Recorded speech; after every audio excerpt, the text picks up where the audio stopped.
Now you are able to see, right, the whiteboard.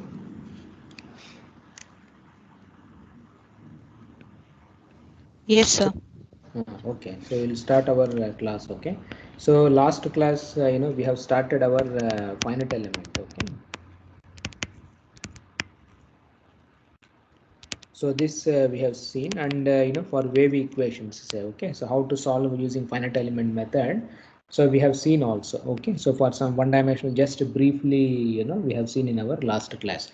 So here the most important thing what we said was, so whenever you are having any unknowns, any quantity or any variable, we write as some like this, and we write in terms of some basis functions. Okay, so ui of t, you see some phi I of x, so we write like this, and then we use this weak form. Okay, so this is the most important thing. So we use this weak form, the equations of motion. See the finite difference method, and the other say pseudo spectral method, it works on strong form. Okay, but here we do in terms of a weak form equations, and then we have this type of integrals will be there. Okay, so where I think last class we said, so some rho into dou square t you had say multiplied by, you see, some phi j dx plus over this domain, so you have this mu, so dou x, you had is dou x phi j dx. So this will be, we have this domain and f into phi j dx. Okay, so we write a equation like this in the weak form solution, and finally we get a mass matrix and the stiffness matrix, you see. So mu double dot, so ku you followed, it is equal to f kind of a thing we have. And now the time derivative say, so this we solve by finite difference. Okay, or you can use any, many methods are there in your structural dynamics you would have studied, you see, the Newmark beta scheme, or many you followed it, any of them you can use to solve these equations. Okay, so this is what we have seen, and last class we have seen, we have just given a brief introduction about FEM. Okay, so we have seen, how to write the stiffness matrix, how to formulate a static equation also we have seen in our last class. So static, the wave equations there.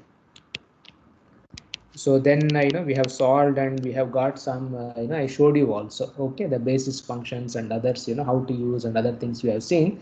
And finally, so what we have observed is mass matrix, stiffness matrix, and all those things has been constituted. Now in the finite elements, say generally what one does is this interpolation. Essentially, when we do this interpolation, so we use to represent any displacement field, say. Okay, like in pseudo spectral method also we have seen. So you divide your region into some number of elements, say. So this is one element and this is another element. Okay, so how do you represent this u of x? So now this u of x, you use some type of the interpolation. You expand this in terms of some polynomials, some c1x plus c2x square or whatever this one. So this is one way. Okay, another way, or the way which is widely used even in pseudo spectral method also, we said two types of things are there. One is you can expand in terms of Fourier series or some polynomials, Chebyshev or whatever you like. Another way is instead of writing those things, you can write in terms of the cardinal functions. So where our u of x is say, so if I know the function value at u of x naught, and then if I know the value at u of x1, say, so I represent ux as some u of x naught multiplied by something. So u of x1, say, multiplied by some quantity actual. So this type also we can use. So now in FEM, what do you call these things? So how do you represent a function, you see? So what do you call these type of things, in terms of the known values at the nodes itself? Shape function.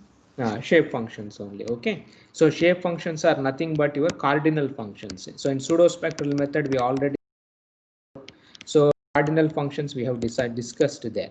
So what is the speciality of this cardinal function or the shape function? What is its speciality? We'll get the functional values directly. I mean, we'll get the unknowns directly rather than You representing don't in get any terms of some. unknowns or anything. So what's the most important property of the shape function? See, like for example, in this problem, so when x is equal to x naught, okay, so what happens to the shape function? So this becomes 1, all other things will be 0 kind of a thing. So automatically you get this, this one. So cardinal functions we have set when I is equal to j, the direct delta and other things comes into picture.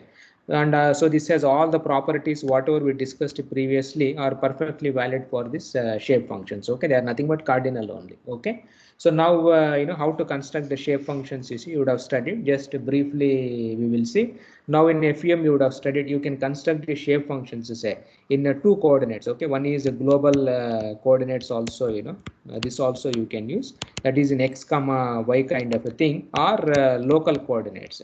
So -1 to 1, or some 0 to 1. So this also we use because this will be used. Finally, we will be using Gaussian quadrature integration. So these local coordinate things will be a little bit more easy actually. Okay, so anyway, both of them are fine. So the simplest element say. Okay, so what's the simplest element? No. Think which global coordinates.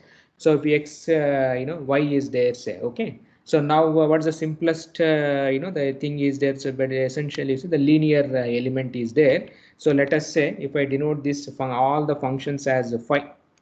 So this is the function.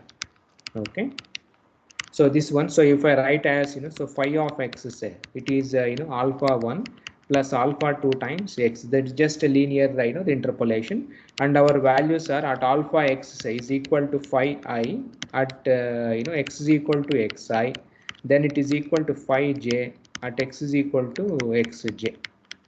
Okay, so this is our things to say. So this is my functional value. So this value is phi I. Okay, so this is the height here, and this side say, so the function value is phi j. Okay, so these are my functional values, and this is xi.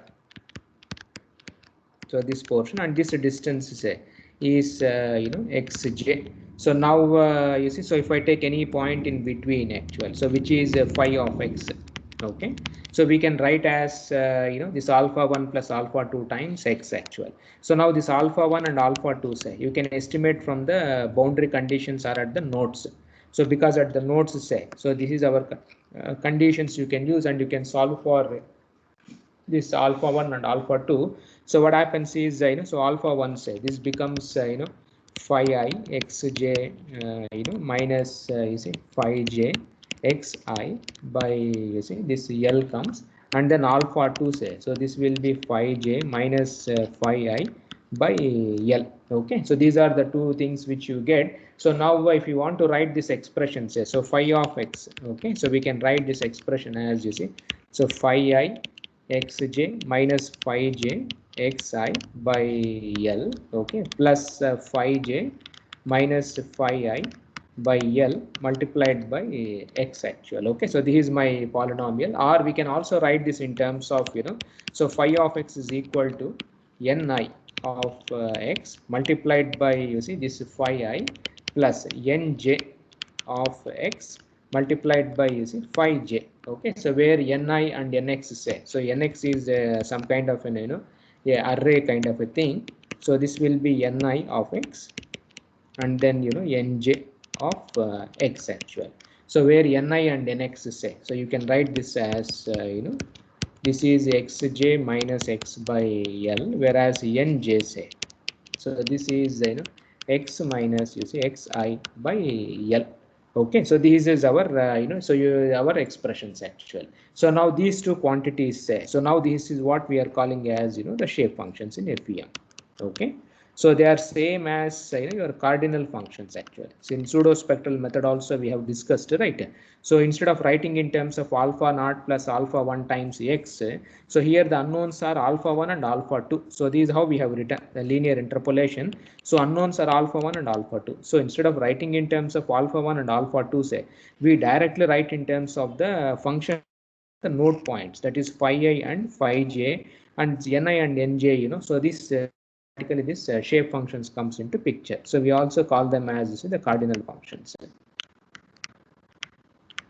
Okay, so you can check also. So when x is equal to xi, what happens? So when x is equal to xi, say, what happens to these shape functions? See, when x is equal to xi, what happens to the shape function ni? And what So happens to it will be 1. nj? Ni will Ni will be 1 and nj will be 0. 0. So what does it means? You see, so when you substitute x is equal to xi, say, so what happens? Ni is x, so which means your phi of x is same as phi I, which is anyway our boundary condition. So this becomes 1 0. Now when x is equal to xj, what happens? So when x is equal to xj, ni becomes So Ni will be 0 and Nj will be 1. So which means your phi of x will be directly in terms of phi j itself. Okay, so this is a property of the shape functions, same as cardinal functions also, which we discussed, you followed it in pseudo-spectral method. So this is the simplest one-dimensional element. So we can also derive is 2 dimensions also. Okay, so in 2 dimensions, what is the element you use in FEM? Simple element or simplex element. 2 dimensions, what is the simplest? So quadratic shape function. No, in FEM, what is the simplest thing you study in then 2D? One dimensional, it is a straight line. Okay, in 2D it is a bar element. Bar. What bar? We have not gone to the order of the polynomials. Okay, simply followed linear only. So what is the element in 2D? Simplest thing, linear in 2D is, what is the shape? So plane figure. Plane. See, what is that you use in simplest thing? A linear element in 2D is essentially a triangle. You followed, right? So triangle, we use it. So now, xi comma yi. So this is one coordinate, say. So this is, xj comma yj, and this is, xk comma yk. 3 nodes are there. Okay. So now if I take any point, say, which is, x comma y. So how do we represent here? So this function, which is x comma y. So now linear only we want to use. So we write as alpha 1 plus alpha 2 times x plus alpha 3 times y. So this is the simplest element in 2D, which is a linear element actually. Okay. So now it has 3 unknowns are there. So now this alpha 1, alpha 2, alpha 3. So you have to use the boundary conditions. Okay. So are the node at the node points. So phi x comma phi I, this is phi I at x is equal to xi and y is equal to yi. Okay. And this is equal to phi j at x is equal to xj and y is equal to yj. Now similarly, say it is a phi k at x is equal to xk and y is equal to yk. So now you solve for alpha 1, alpha 2, alpha 3. Okay. So alpha 1, alpha 2 and alpha 3, if you try to solve it, okay, so you get some the big equations where alpha 1, say, is 1 by, say, 2 times a. Okay, so ai into phi I, some constants will be there, plus aj into phi j plus ak into phi k. Similarly, say, so 2 will be, so ba into phi I. Okay, so bj into, say, some phi j plus bk, say, into phi k. Now similarly, say alpha 3. Okay, so this also will be 1 by 2i. So if I represent in terms of ci, say, so ci times phi I, like this actually. So cj times phi j, then ck times, you see, phi k. So these are the 3 coordinates where a is nothing but, you see, the area of the triangle. Now how do you find out area of a triangle? So this knowing its 3 coordinates, how do you find out? I know these 3 points of a triangle. Now I want to find out an area. How do I find out?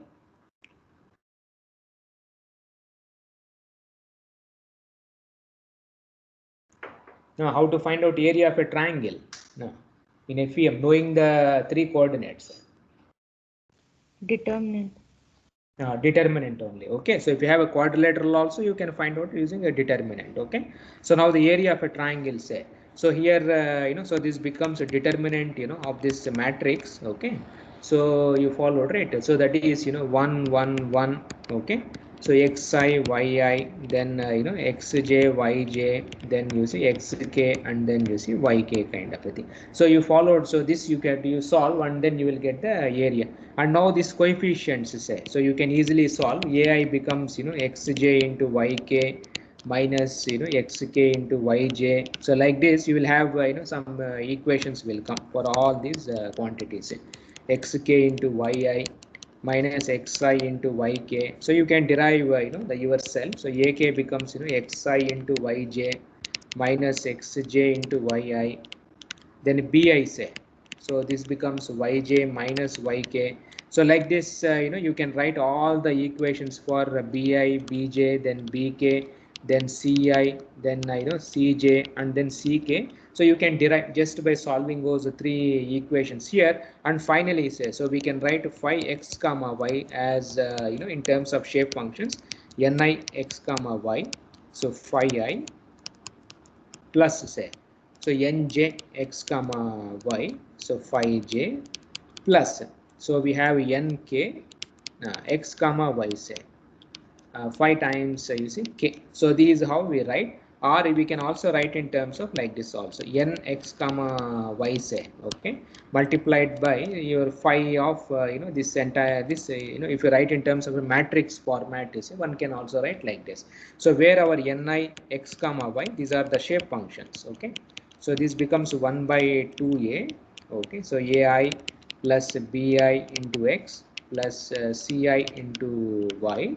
And similarly say, so nj x comma y, so this will be 1 by 2 times a, so aj plus bj into x plus cj into y, and then nk x comma y, so this will be 1 by 2 times a, so ak plus bk into x plus ck into y.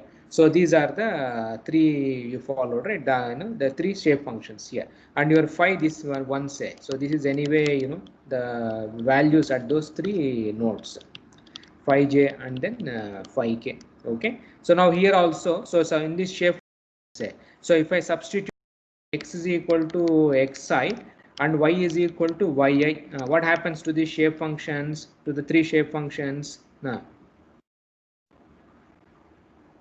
Without doing, what happens to the shape functions based on their property? So it When will I be 1 0 0 0 1 0. so 1 0 0 you get. If I substitute x is equal to xj yj, say, then the second one will be 1, other two will be zeros actually. Okay, third value means the first two will be 0, last one will be this itself. So this is you followed, right, a two-dimensional a simple the element which comes. Now in 3D say, now which is in 3D simplest element? Linear. Now what is the 3D simplex element? In 3D, which is the one in 3D?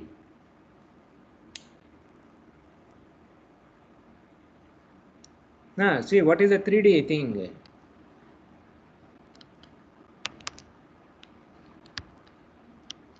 See, some of you have done FEM course, right? What is the 3D linear element in 3D? Tetrahedron. Tetrahedron actually. Okay, so tetrahedron means how many points? You see, 4 points will be there. So you followed, right? So somewhere here, so it goes like this. So this is a tetrahedron, you followed. So 4 points will be there. So xi, yi, and then zi. Then we have xk, yk, zk, then xl, yl, then zl, then xj, yj, zj. Okay, so these are the 4 quadrants of the tetrahedron actual. Okay, so now for tetrahedron say, so we write so phi x comma y comma z. So the interpolation is alpha 1 plus alpha 2 times x plus alpha 3 times y plus alpha 4 times z. So this is our the polynomial. linear polynomial which we have found out. So now we have to estimate alpha 1, alpha 2, alpha 3 and alpha 4 say. So from the at the node points.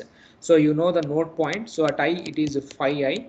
So alpha 1 plus alpha 2 times xi plus alpha times yi plus alpha 4 times zi. So like this, we have is 4 equations are there. So alpha 1 plus alpha 2 times xl, okay, so plus alpha 3 times is yl plus alpha 4 times is zl. So 4 equations are there. So you solve these 4 equations, say, okay, for alpha 1, alpha 2 and then alpha 3, okay, up to alpha 4. So you solve this one, so you will get some, the big, the equations will be there, but there is some peculiarity comes. So if you write alpha 1 expressions, it will be like this: V, volume of the element. So ai into, phi I plus aj into, phi j plus ak into phi k, okay, plus al. So like this you will have, and alpha 2 say same, instead of a's you have b's, okay, then alpha 3 will be c's, and then you follow it. You can also write in this format actually. Now this v is nothing but, you see, the volume of the tetrahedron. Now how do you find out the volume of a tetrahedron? So how do you find out the volume of a tetrahedron knowing its 4 nodes, say? How to find out?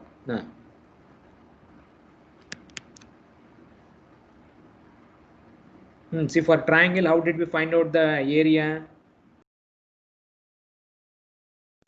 So by determinant. Determinant. No, for triangle, how Using did we estimate area? Determinant. So here also you have to do this determinant actually. Okay, so determinant generally, it gives you follow, right? We have 1 xi, yi, zi, and 1 x, j, yj, zj, then 1 xk, yk, and zk, then 1, xl, yl, and then zl. Okay. So this will give you followed it, the volume of the tetrahedron. So you can find out A, B's and all those things by solving those equation.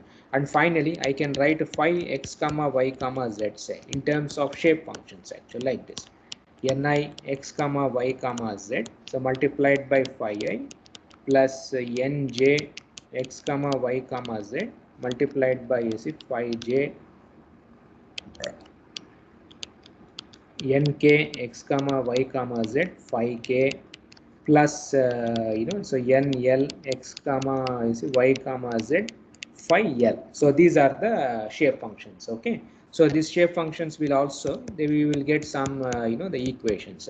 So they will also have some peculiar pattern. So 1 by 6 we say, so ai plus bi times x plus ci times y plus di times z. It is very easy to remember actually. Okay, shape function. So nj will be same expression will be there, but instead of ai, bi, ci, di, say, you will be having, you see, aj, bj, you followed, right? So cj times y plus dj times, z. So like this, you can write all the shape functions. Okay, and you can also check that when x is equal to xi, then y is equal to yi, and then z is equal to zi, say, what happens to the shape functions?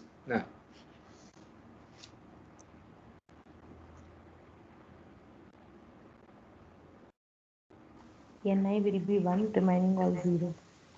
One will be 1, all others will be zeros, like that. Okay, so this is what the property of shape functions are. As already I told you, this we also call as, the cardinal functions. Okay, so now suppose if you are having vector quantities, say, now how do you represent? So if you are having the vector quantities, see, like for example, the triangular element, whatever we have seen previously, now we have 2 displacements actually. So now how do you write? So I have 2 displacements, at each and every node, say, I have 2 unknowns are there. How do you write it in this one? So like, I have ui, then vi, okay, so then uk, then vk, then we have uj, then vj. Now how do you represent in terms of shape functions? Now what do you do generally in finite elements? See now at each node you don't have one, you have two unknowns are there. So u and v, all of them are there. So how do you represent in finite elements? See, this generally you followed, right? If I write this as a phi 2j, this has some phi 2i minus 1. Okay, so 2j 2i and 2i minus 1 say. So we represent, so this has so phi 2k minus 1 say. So this is a phi of 2k, and this is a phi 2j minus 1, and we, if I write as a phi of 2j say. So 2 of every place you are having. So now our shape functions will remain same only, more or less. So ux comma y we write as ni x comma y. So phi 2i minus 1, then nj x comma y. So phi 2j minus 1 plus we have is nk x comma y and 2k minus 1. So for u, then similarly say we also write for v also. So shape functions are going to remain same. Okay, so we write now this becomes phi of 2i plus nj say x comma y. So phi of 2j plus nk x comma y. So phi of 2k. So we write like this. So you can write these things in a matrix format. So phi x comma y say. So you have u x comma y and then v x comma y. Okay. So this you can write this as n x comma y multiplied by this phi at those the node points. So where n x comma y say. So now your shape functions becomes a matrix actually instead of an array. So we have ni x comma y 0, then nj x comma y, then 0, then nk x comma y, and then once again 0.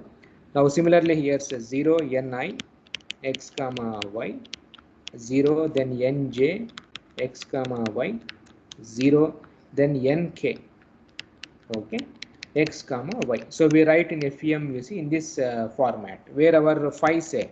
So this we write as so phi 2i minus 1, then phi 2i. So this gives you the horizontal displacement, vertical displacement actually at a particular point. Then phi 2j minus 1, then phi 2j. So we write the set like this. So and then phi 2k minus 1, then phi of 2k. So we write in this format actual. Okay, so when there are vectors say, so this is vector of nodal degree.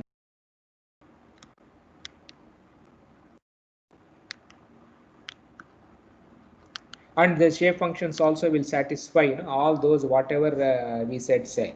So it satisfies all those properties, and they are all the cardinal functions also. So the notation used in FEM is like this. So the first two, so they correspond to vectors, that is displacements in vertical as well as in horizontal direction at node I. Then 2j minus 1, 2j indicates at node j, and so and kk we write like this. So that's why you see our shape function matrix say it becomes like this. So this is a standard way of representing in FEM this that shape functions. Now if it is in 3D say, so if you are having a tetrahedron with all the three unknowns. Okay, so the simplex element. Now they are basically three unknowns are there. So phi x comma y comma z. So this you have three. So three displacements x comma y comma z, then v x comma y comma z, and then we have w also, which is also x comma y comma z. So here also we represent our matrix as like this. And phi you followed, right? E will be there. But now here the matrix becomes so many things will be there actually. So like for example we have already drawn there. So if you have a tetrahedron say, okay, so this the tetrahedron you see, no sorry, this.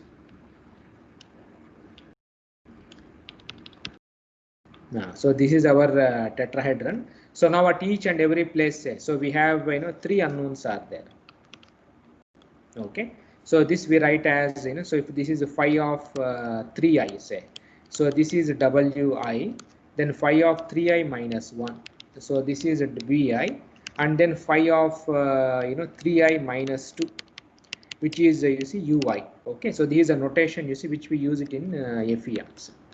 Okay, so this one will be phi of 3j L minus 1 is equal to VL, and similarly say, so phi 3L minus 2, so this is equal to UL, and then phi you see 3L, so this is equal to WL. So at each point, so we are having, you see, 3 degrees of freedom we are having actual. Okay, so now in a similar format, say, so here also we write like this, but only problem is, so our n is basically, it is, it is a very, you followed, right, a big matrix, comes into picture. Okay, so if you remember, you can write the matrix here itself, and you can follow, right, you can do yourself.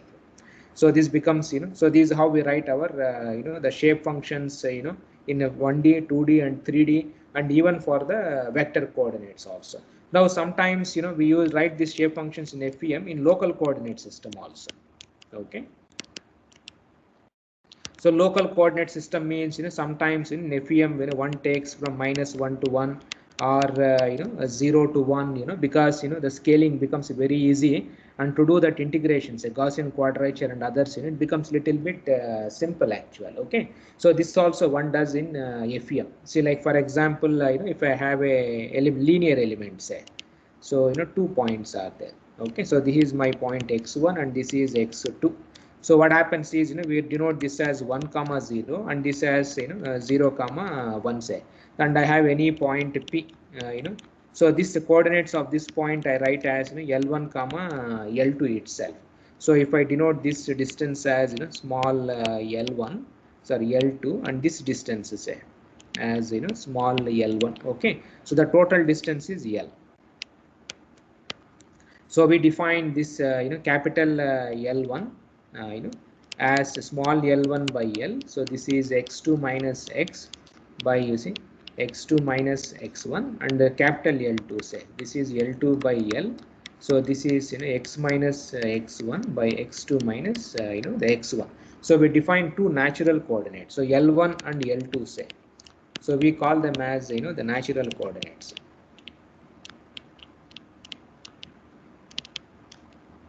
Okay, so we define like this. So L1 plus L2 anyway is equal to 1. So now the advantage here is, what happens is, when you go to the this local coordinate system, say, so now what are the shape functions here?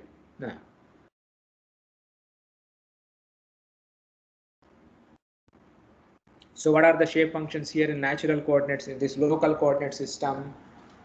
L1 and L2. L1 and L2 itself will be your shape functions actually. Okay, so that is the main advantage of writing the shape functions in local coordinate system. So you can write as x is equal to x1 times L1 plus x2 times L2 actually. Okay, so you can find out, you can reverse from that coordinate system to this coordinate systems. There are so many operations will be there in FEM.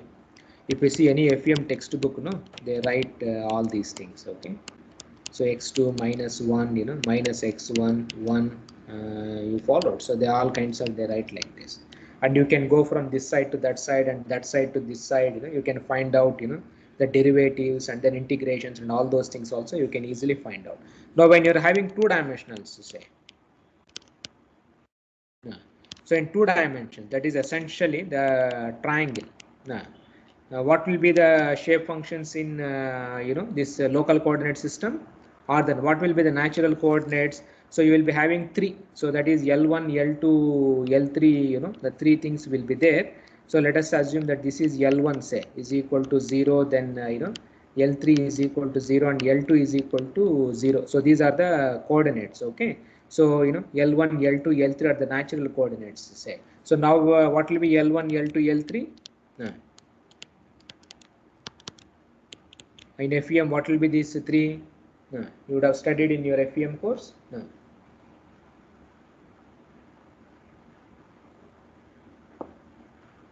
Now what is that, these 3? x2 minus x into x3 minus x divided by x1 minus x2 into x1 minus x3. No, that is a complicated. You have to give a physical meaning actually. Okay. Now, what is the most important thing here?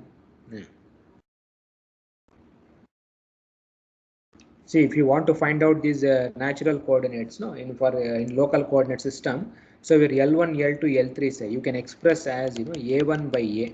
You followed A2 by A, and then you see A3 by A, where A is anyway you see the area of the triangle.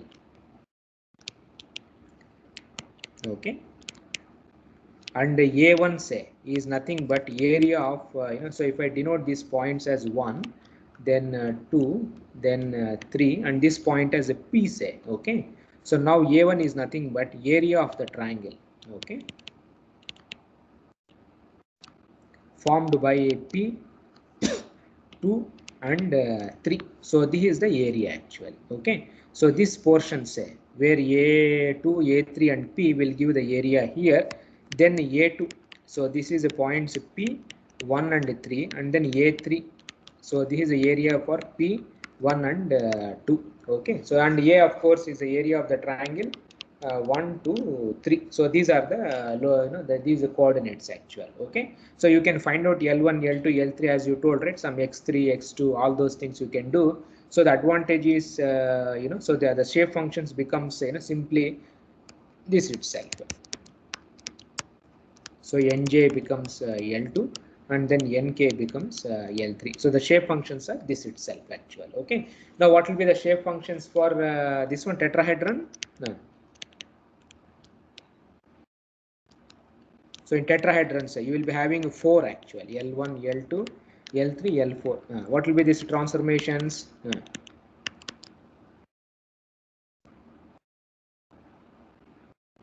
Now what will be the, now we have given analogy, right? What is L1, L2, L3? So it will be in terms of volume? It will be in terms of volume itself. Okay, so you have to draw the tetrahedron, so you can find out. So like you see V1 by V, okay, V2 by V, then V3 by V, then V4 by V itself. Okay, V is the volume of the total tetrahedron, and to find out other things to say. So now you have to find out, as I told you, right? P, you take a point P say. So like if you draw.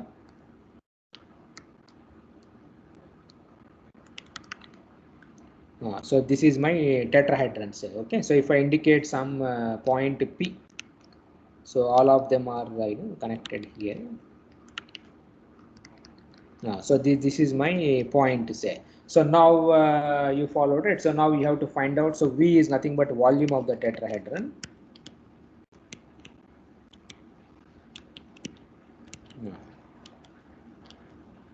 1, 2, 3, 4. Okay, so if this is a 1, and this is a 2, and this is 3, and this is a 4 say. So the entire volume is given by say 1, 2, 3, 4 itself. Now V1, V2, V3 you followed, right? So these are nothing but so what is V1? So volume of the tetrahedron bounded by, see, like you can see in the last previous thing, what is A1? A1 is nothing but area of the triangle P2 and 3 actual. So A1 means 1 is not there, 2, 3 will be there. Now A2 means P1, 3. A3 means you see P1, 2 itself. So now the physical meaning of V1 is the volume of the tetrahedron consisting of the points P2, 3 and 4 actual. Okay. Now similarly V2 say, so P1, 3, 4. So these are the corresponding, you see, the volumes itself. Okay, so this way you can find out, you see, the shape functions, in the local coordinates or in the global coordinates. Okay, which is local coordinate system is the one which is widely used in FEM, because it is easy to calculate the integrals and derivatives, and it's very easy to scale also. Okay, so these how these are the simplest elements which we use it in finite element. Okay, now in for FEM, you would have seen you can also go for higher order elements also. Yeah, so for one dimensional elements, say.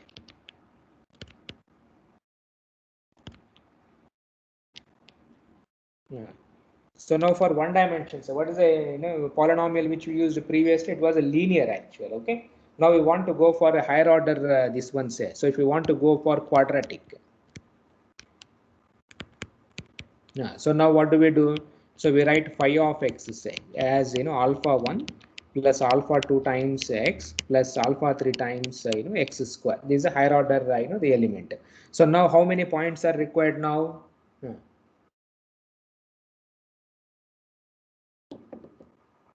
Yeah, 3 unknowns are there. Okay, so now how many nodes are required? 3 nodes. 3 nodes. Okay, so generally you followed, right? So you can take the nodes 0, easiest thing is equal spacing, and let us say this is L. So 3 points are required actually. Okay, so phi of x, so this is equal to phi I at x is equal to 0. Then it is equal to phi j at x is equal to L by 2.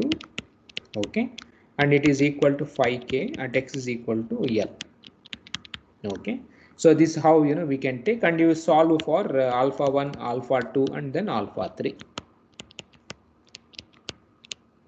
Okay, so you will get 3 equations will be there, and you can write everything in terms of the shape functions.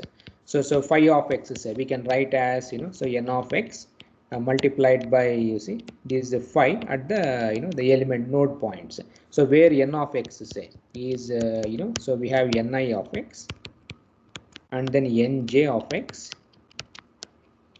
and nk of x actually. So now the shape functions are like this. 1 minus 2x by L, so you will get nice functions like this, x by L. Then nj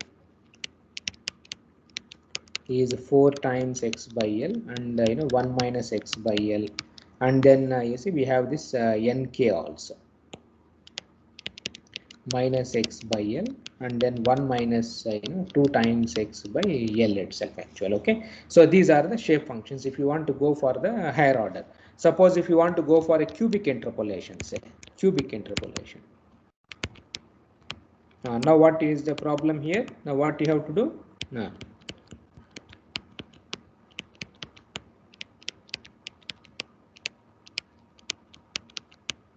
So now what you have to do for a linear element? See, for a simple straight line, now you are having 4 unknowns. So now what happens? 4 nodes we have to take. Where these nodes should be located? Where these nodes should be located? So starting, ending, and in between 2. Where in between 2? What is the guideline given in FEM? So equidistant. It will be? Equidistant, sir. Equidistance is one thing, but whether equidistance is good? No, sir, it's not good. Usually at ends it is better, preferred. Previously in pseudospectral method you have already seen, right? So when you take in between there is a problem here, but when you the error will be more at the end points rather than in the between. But generally in FEM we take at equidistant, say. For this problem we are taking as equidistant, but in reality you would have seen in the pseudospectral. Okay, the best thing will be the Chebyshev nodes or even the Gauss points. Okay, where they should be located, more number should be at the ends, less should be in the middle itself. Okay, that's a very important guideline actually. Okay, so now you solve for this one. So phi of x is equal to phi I at x is equal to 0. Then phi j at x is equal to L by 3. Then some phi k at x is equal to 2L by 3. Okay, and then you see some phi L say at x is equal to L. Okay, so now using these 4 equations you solve for alpha 1, alpha 2, alpha 3, and then alpha 4. So you can write your shape functions like this. So ni of x, so nj of x, then nk of x, then we have nl of x. So the 4 things will be there, and our shape functions will be like this: 1 minus 3x by L, 1 minus 3x by 2L, and then 1 minus x by L. Okay, then nj. So this will be 9 times x by L. So 1 minus 3x by 2L, 1 minus x by L, then nk say minus 9 by 2x by L, 1 minus 3x by L, okay, and 1 minus x by L, and n L. So this will be x by L, 1 minus 3x by L, and 1 minus 3x by 2L. So these are our shape functions. Okay. So all the four functions, you will get like this. So it is a cubic, the higher order polynomials. Now this also you can do it in, we have written in the global coordinate system. Now you can also write it in the local coordinate system also. Okay, which is anyway straightforward. I will just briefly write, but you people, you can derive. Okay, in the local coordinate system also. So local coordinate means some 0 to 1 or minus 1 to 1 or something like that. Okay. So if I am just writing for the quadratic element.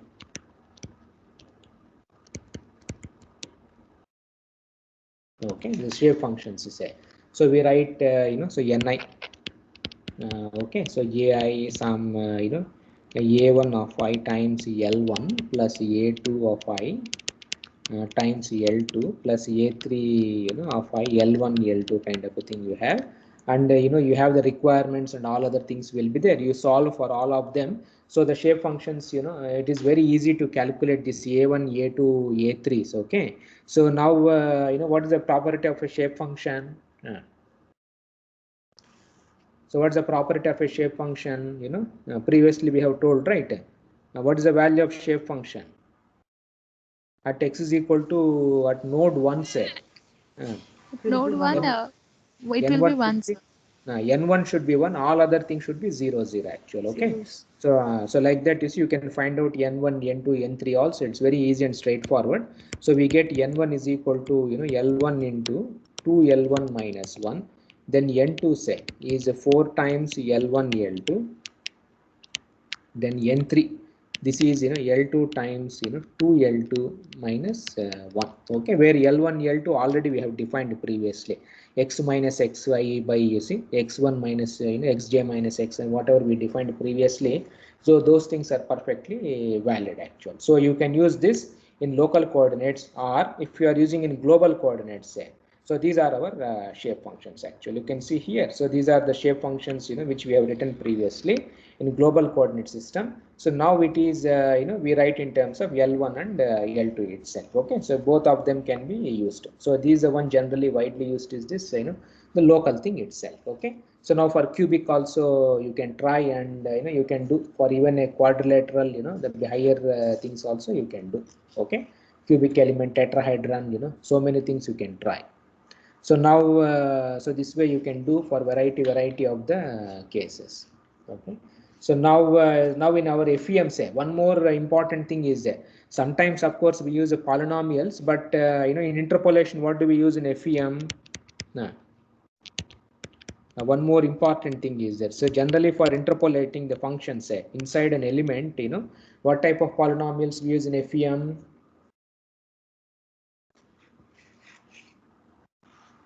FEM, what type of polynomials you use?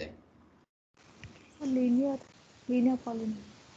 No, that polynomials what we said was thing, but in FEM, say, so many textbooks you see what type of polynomials we use. We use remember two types of polynomials, or one is Lagrange also we use. All of them are same only, but Lagrange polynomials which we wrote even in our also. You remember? So that all this interpolation. Another polynomial which is widely linked to structures is which one we use? Essentially for beams. Hermite. So Hermite polynomials actually. What's the speciality of Hermite?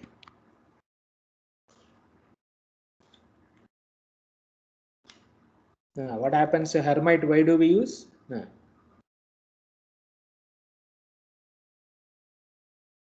See, why do we use Hermite polynomials? For essentially for structural beam element Hermite polynomials you would have used it is like a synonyms actual with structural things.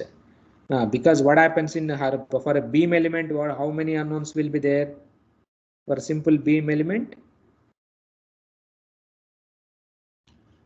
See, what are the nodes? What are the degree of freedom?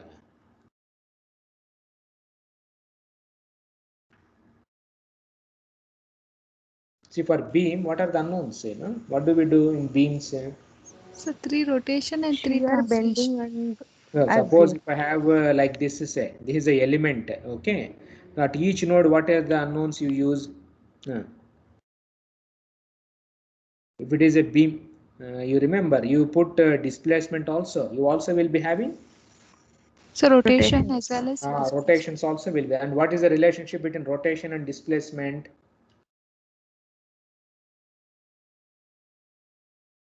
Now, what is the relationship between rotation and displacement in our this continuum mechanics? How they both of them are related? Derivative. It's a derivative. So when you are having the element is there, and then you are also having its derivative, say, okay. So then you require this Hermite polynomial. So Hermite polynomials, they will have a continuity of the function as well as its derivatives. That's why it is widely preferred in the structural engineering. Okay.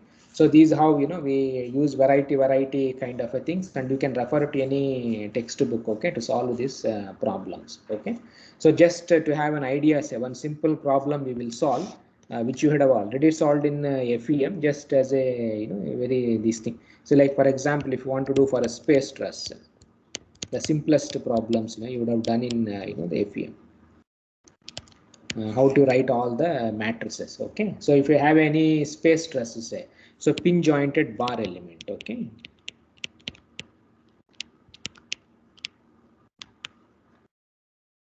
So what do we do for bar element?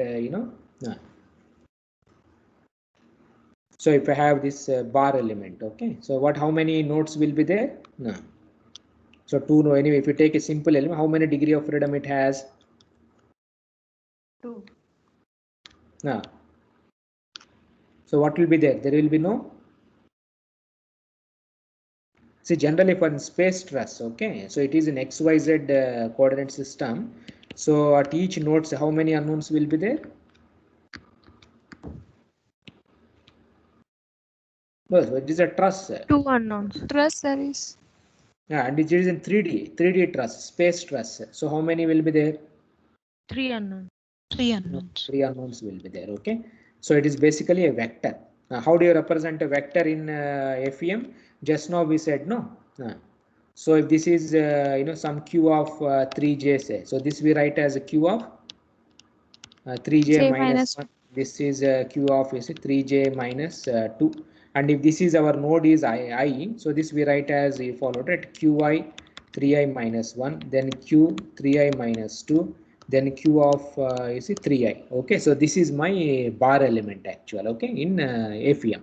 So now to derive, so the first thing is you have to divide this into number of elements, and you have to find out all the the shape functions. So now for that we use our linear element actual. So in a linear element, say, so how many unknowns are there? So for a simple linear element, whatever we did previously, so we take this one, so q1, and let us say this is q2. Okay, and of course we have our u of x actual. So we will use a simple linear element here. So our u of x, say, so we can write as q1, we know already the shape functions. Okay, so q2 minus q1 times x by l. Okay, or u of x, say, so we can also write in terms of n. Okay, these are the element this one. So this is 1 by 2 matrix, and this is 2 by 1 matrix itself, and our shape functions are 1 minus x by l, and then x by l. Okay, so this is our shape function, and q of e, say, so these are your nodal values. So q1 and then q2. Okay, for one dimension, we are assuming that at the node you are having only one unknown. Now for the stress, say, so in our bar element epsilon xx is anyway dou u of x by dou x, which comes from your continuum mechanics. So this becomes q2 minus q1 by l. Okay, so this also you can write in a matrix format. So we have only one strain because it is only elongation, no? So there no other strains are there. So you can also write in terms of like this actually. Okay, so where our b is minus by l, 1 by l. So this is our B matrix. So now the stress has to be written. So sigma xx is E into epsilon xx here. So we write this in terms of D matrix. epsilon is xx. Okay, so our stiffness matrix becomes for any element, say. So because two are there, so it becomes a 2 by 2. You know, right? What is the expression for stiffness matrix in this FEM? In terms of B and D, how do you write? What is the expression for stiffness matrix?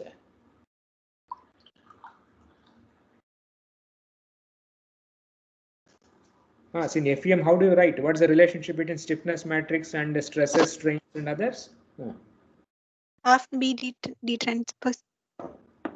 So you have to write in terms of B transpose D, and then B you follow, right? That expressions are there. You can refer your notes, FEM notes.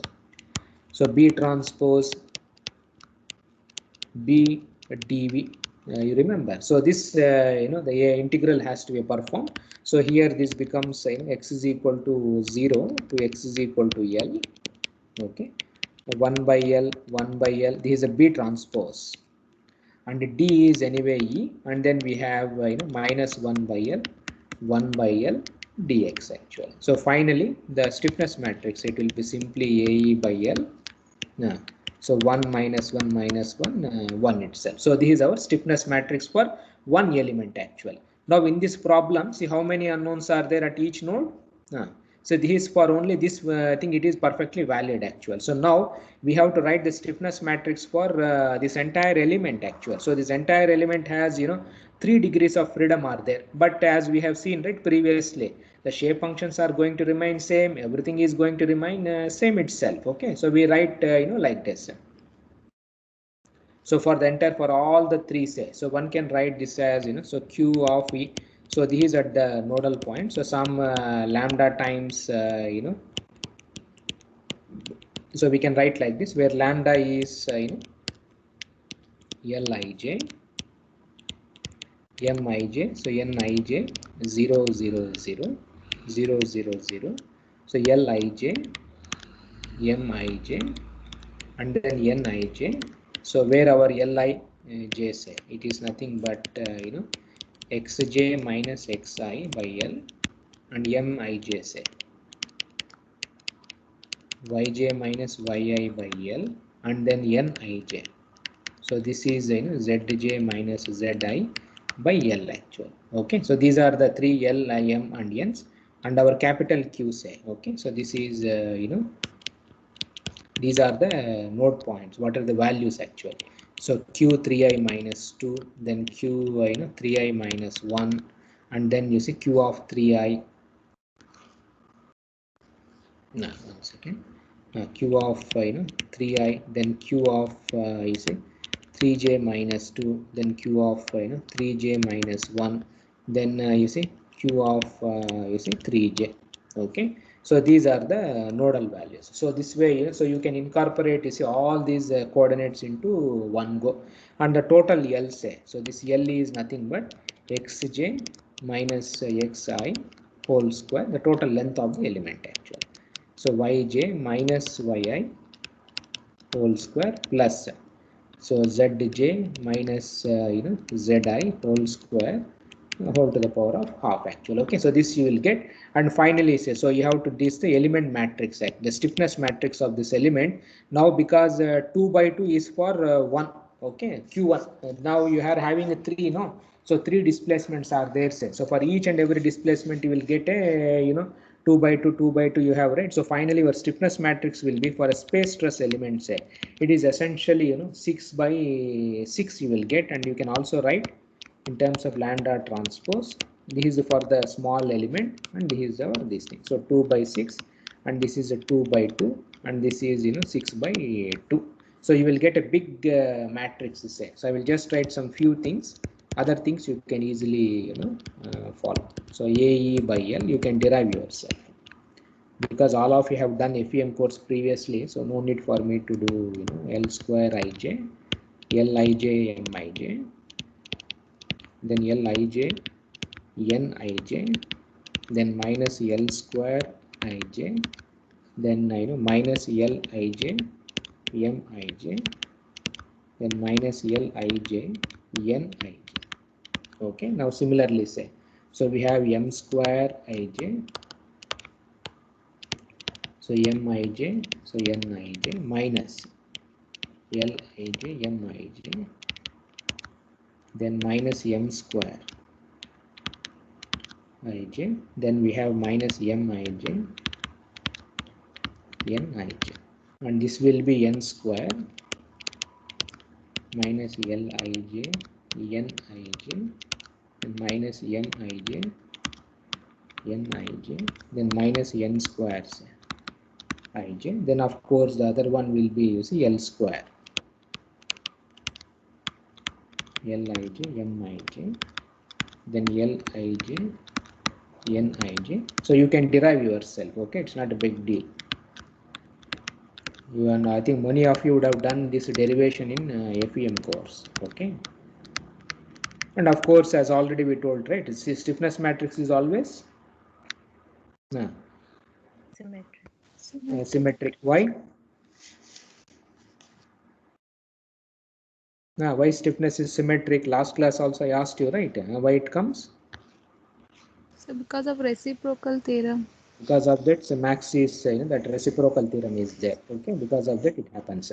So this is a stiffness matrix for a space stress element actually, with the 3 degree of freedom at all the places, okay. So now you can also find out, you see, the load vector also.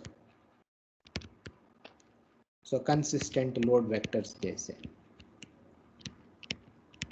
So if there is any load is acting, say due to body force or whatever, this one you would have studied actually, okay, in our FEM. So you can write this as over volume, so n transpose actually, okay. So phi multiplied by dv. Suppose if it is a surface force, say, so you can write as if it is any surface forces are there, so we write like this. So n transpose, so some p of x ds1. So like that, we write all those things also. Suppose if it is due to a initial thermal strain, say, so that also, right, we can write all those expressions, okay. So pb, if it is thermal, the temperature problem, so the load due to this temperature thing will be, so we also write like this, b transpose d epsilon naught, okay, over dv. So we write all these things itself, and then you solve the problem itself, okay, and you can compute all the things itself. So now to just have an idea, say, okay, you people would have done, but just someone quick, the problem can be taken. I think these are all standard problems, so you can study any FEM textbooks. The famous is a standard problem. So this is a truss problem.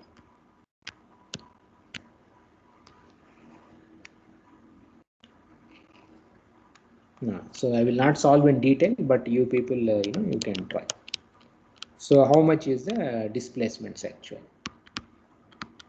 So this is a very, it is given in I think standard problem. Yeah. So how to solve in FEM? Now what is the first step in FEM?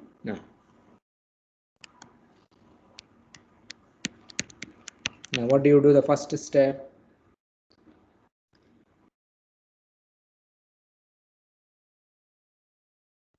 Now what is the first step you try to do in FEM? And K matrix for every element. No, but first thing is you have to decide how many elements are there, what is a nodal, right, how to nodes, how to give, and all those things are there. So if I denote this as number first element, then second, then this is my third element, and this is you followed it. 4 elements are there here, okay.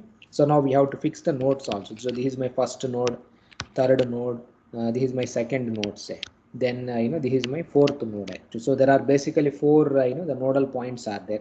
Now how many degrees of freedom also you have to decide actually.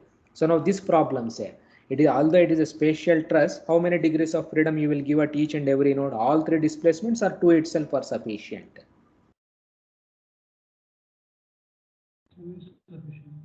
How many? All 3 you have to give, or 2 itself sufficient?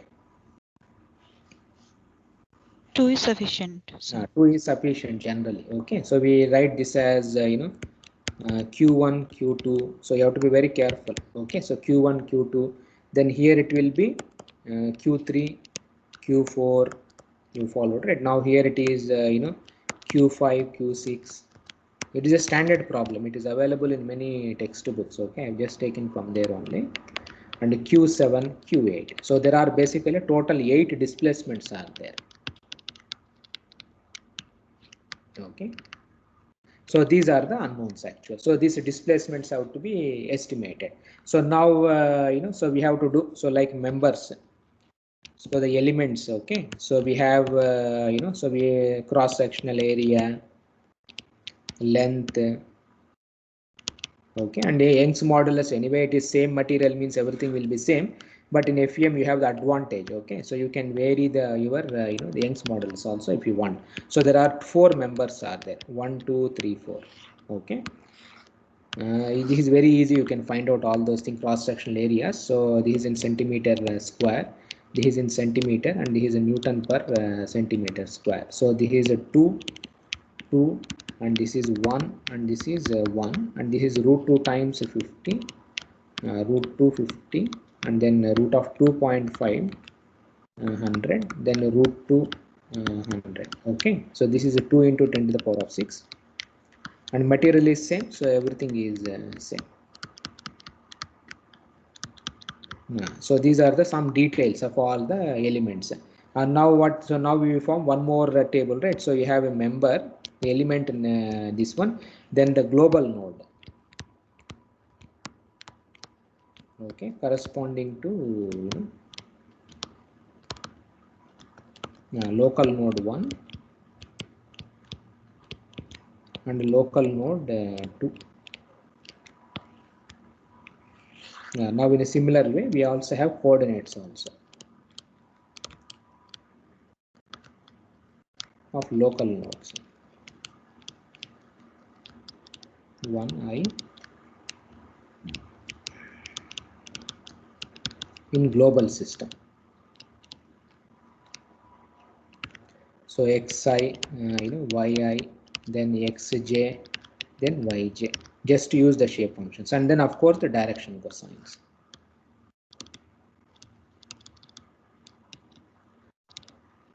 Okay, of line ALJ. So that is Lij, then Mij. Okay, so these are the steps you have to do. So now if we take the member 1, what are the nodes? What are the node points for member 1? See what is the nodes here? This end is 1, this end is 3. You followed, right? Now for each and every element, we have to note down actually. So 1 and 3. So these are the node point. Now for the element 2, say we have 3 and 2.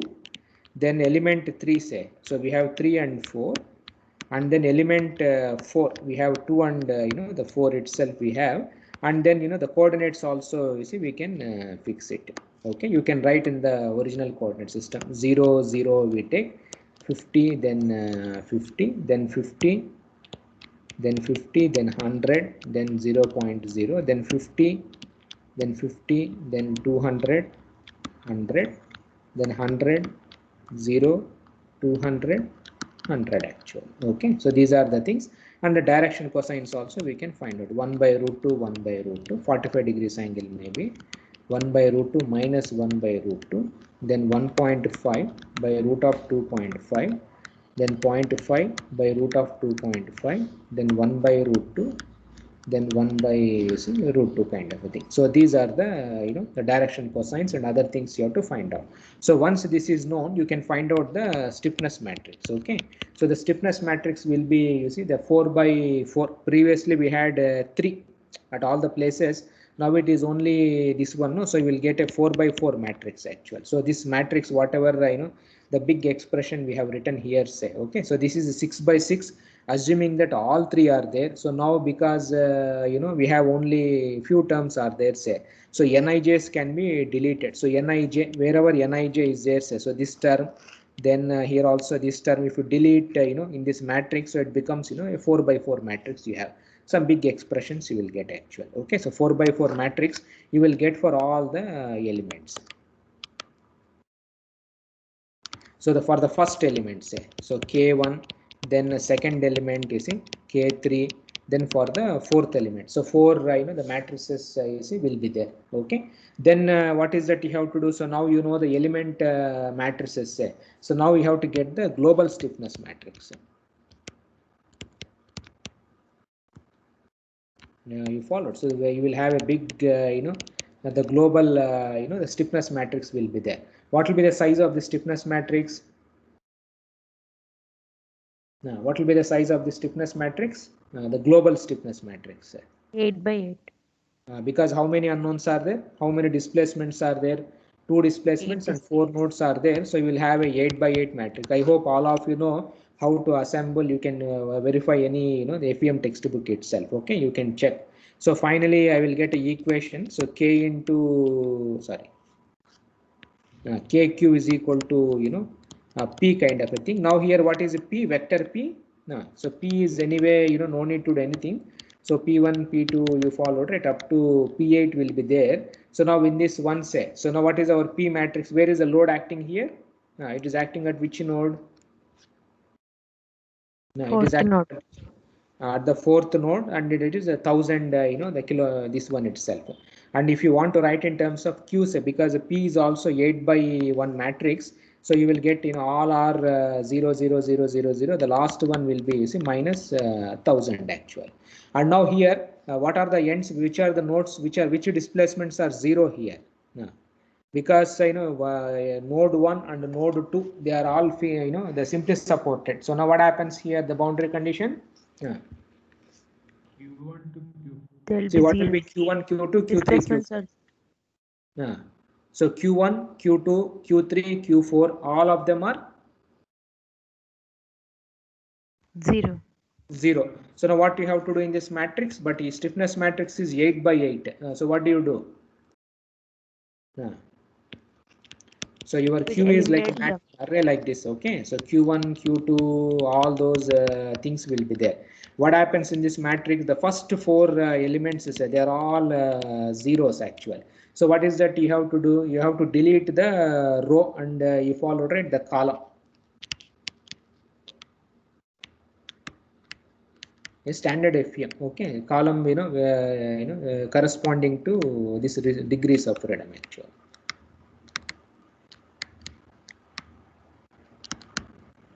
So corresponding to this restrained degrees of freedom, so you delete those corresponding, you see the columns and this one, and then you solve. So finally you will have a 4 by 4 matrix only. Okay, so 4 by 4 you solve and you will get your displacements. So Q5, Q6, Q7, and then Q8. All the displacements will be there. Now among all the displacements, which one will be highest?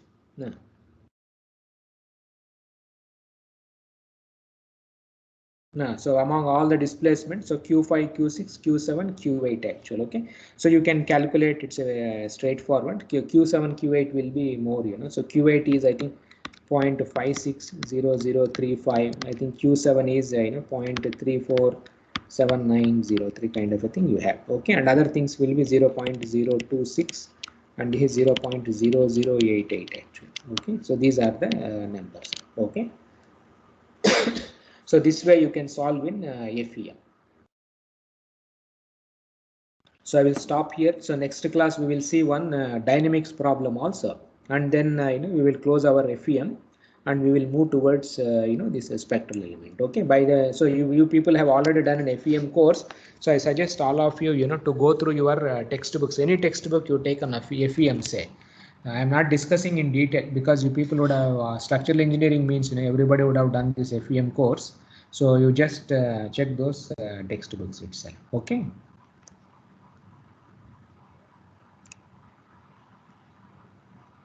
So if you have any questions, you can ask.